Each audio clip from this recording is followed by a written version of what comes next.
In today's video, I'm going to teach you how to add a clickable hyperlink to an Airtable automation email. To get started, open the Airtable base where your automation is already set up.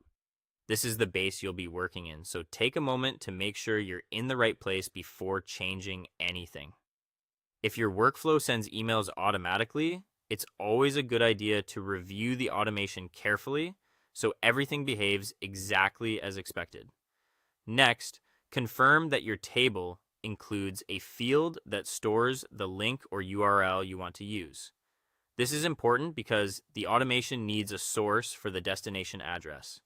If the URL is already being saved in a field, you're ready to move forward. Just make sure the field contains the correct type of link and that the values are complete, since an incomplete URL can cause the hyperlink to fail. After that, open the automation action where you want the hyperlink to appear in the email. Go into the email step and find the part of the message where you'd like to place the clickable text. This is where you'll format the link so recipients see clean, readable text instead of a long, raw URL. Now, type the hyperlink using Airtable's Markdown style link format. The structure should look like this: opening bracket, then the text you want people to click, followed by a closing bracket, and then the URL in parentheses. In other words, you're creating a clickable label and connecting it to the web address behind it.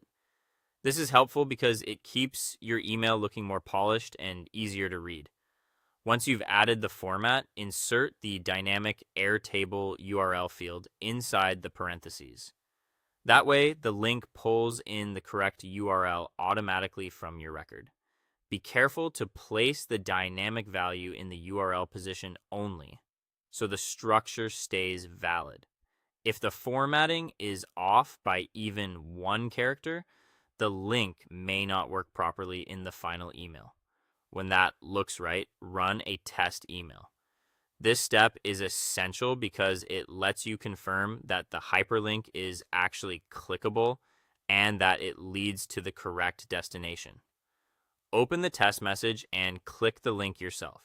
If it doesn't work, go back and check the formatting, especially the brackets, parentheses, and the URL field placement. Once the test email works correctly and the hyperlink behaves the way you want, turn the automation on. At that point, your Airtable automation will be ready to send emails with functional clickable links automatically.